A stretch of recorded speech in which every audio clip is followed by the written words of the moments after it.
আজকে আমার হেসেলে রান্না হয়েছে মাটন।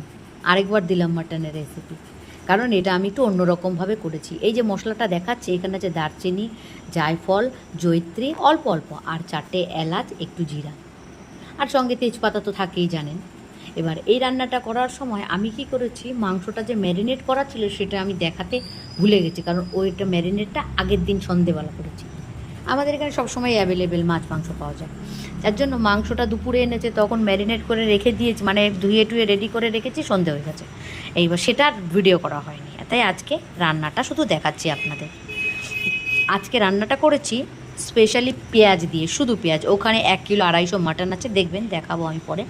তাতে আমি পেঁয়াজ দিয়েছি 600 মতো, এইখানে কুচি দিয়েছি কিছু, বাকিটা বেটে দিয়েছি।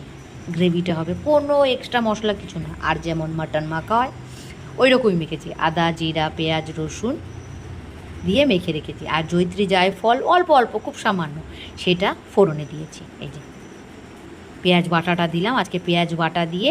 আর হচ্ছে প্রেশার কুকারে দিইনি, মাটন মানেই প্রেশার কুকারে সিটি না মারলে হয় না, কিন্তু আমি এই মাংসটা আজকে রান্না করেছি পুরো 1.5 ঘন্টা ধরে, সেটাকে 6 মিনিটে কী করে দেখালাম সেটাই হলো কায়দা। এই যে ভালো করে কষিয়ে সরষার তেল, আর আমি মাছ মাংস যাই রান্না করি সবই সরষার তেল দিয়েই করি। মাটনটা খুব ভালো ছিল। এই যে পেঁয়াজটা কষে নিয়েছি, কিছুটা ভেজে নিয়েছি, বাকি পেঁয়াজ বাটাটা দিয়ে দিয়েছি। আর একটা মজার কথা, মাংসটা দেখতে ভালো লাগছে, কিন্তু এর মধ্যে আমি 1 ফোঁটা লঙ্কা দিইনি, লঙ্কা গুঁড়ো ইউজ করিনি। শেষে একটুখানি লঙ্কার গুঁড়ো ইউজ করেছি, কারণ প্রথমে আমার ভাইয়ের মেয়ের খাওয়ার কথা ছিল, ওর জন্য তুলে রেখে তারপরে আমরা আমাদেরটায় লঙ্কা অ্যাড করেছি। যে ভালো করে মশলাটা খুব সুন্দর করে কষিয়েছি, অনেকক্ষণ সময় দিয়ে কষিয়েছি এটা। যতক্ষণ না তেল ছেড়েছে, খুব ধৈর্য ধরে মাংসটা রান্না করেছি। জানেনই তো মাটন হতে কতটা সময় লাগে, প্রেশার কুকারে দিলে 4টে সিটি মারলেই হয়ে যায়। আগের দিন মেখে রেখেছিলাম, তাই সেটা দেখানো হয়নি। কিছু দেয়নি, এর মধ্যে দই টই দেয়নি, শুধু আদা, জিরা, পেঁয়াজ, একটু ধনে গুঁড়ো, জিরা গুঁড়ো, ব্যাস এই, আর সর্ষের তেল। ম্যারিনেশনটা খুব ভালো হয়েছে। আগের দিন যেহেতু করা ছিল, সবসময় এরকম করতে পারি না, যেদিন আনে সেদিনই করি। এটা যেহেতু আগের দিন আনা ছিল, তাই ভাবলাম যে ধুয়ে টুয়ে পরিষ্কার করে ফ্রিজে রেখে দিই, পরের দিন করব। একদম কিছু না, ছিমছাম রান্না, প্লেন, পাতলাও ঝোলও না, আবার অনেক গ্রেভিও না। কি বুদ্ধি, গামলার ওইটুকুও আমি ছাড়বো না, ওটুকুও ঢালতে হবে আমাকে। বুঝেছেন, খুব সুন্দর কালার। অনেক কষিয়েছি, মানে একদম হাত ব্যথা হয়ে গেছে কষাতে কষাতে। এতটা সময় দেখানো যাবে না, তাই যতটুকু পেরেছি দেখাবার চেষ্টা করেছি। এই যে গরম মশলাও ইউজ করিনি, পুরো গরম মশলাও ইউজ করিনি, ওই ফোড়নে যা দিয়েছি ওই। আর মাছ মাংসতে তো আমার আলু কমন, মাটনেও থাকবে, সেটাও স্বাভাবিক। এই যে গামলা হচ্ছে আমার ভাইরাল গামলা, উঠাতে গেলে দেখতে পাবেন কেমন করে তুলছে। এই যে যা ছেঁকা লাগে, এইরকম করে তুলছে, উঠাতে আমার অবস্থা খারাপ হয়ে যায়, এত গরম। জল বেরিয়েছে, অনেক জল। এটাকে কোনো সময় গ্যাস বাড়িয়ে করেছি, কোনো সময় কমিয়ে করেছি, কষাতে কষাতে এই অবস্থায় এসছে। কালারটা এই যে সেই সময় লাইটটা আমার কমে গেছিলো, তাই আবার লাইট বাড়ানোতে এখন মাংসটা সাদা লাগছে, কিন্তু সুন্দর কালার হয়েছিল।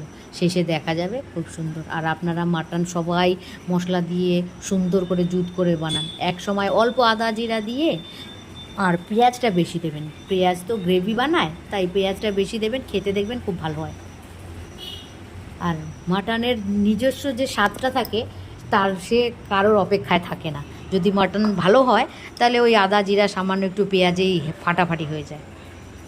অনেকক্ষণ ধরে কষিয়েছি আমি। এবার আলুগুলো দিয়ে দিলাম। এই সময় ক্যামেরাটা না ঘুরে গেছিলো, বুঝতে পারিনি, পরে দেখছি যে ওহো, আমি তো ভুল করে ক্যামেরাটা ঘুরিয়ে দিয়েছিলাম। এই যে কষা কষা হয়ে গেছে, বেশি জলও ইউজ করিনি, অল্পই দিয়েছিলাম।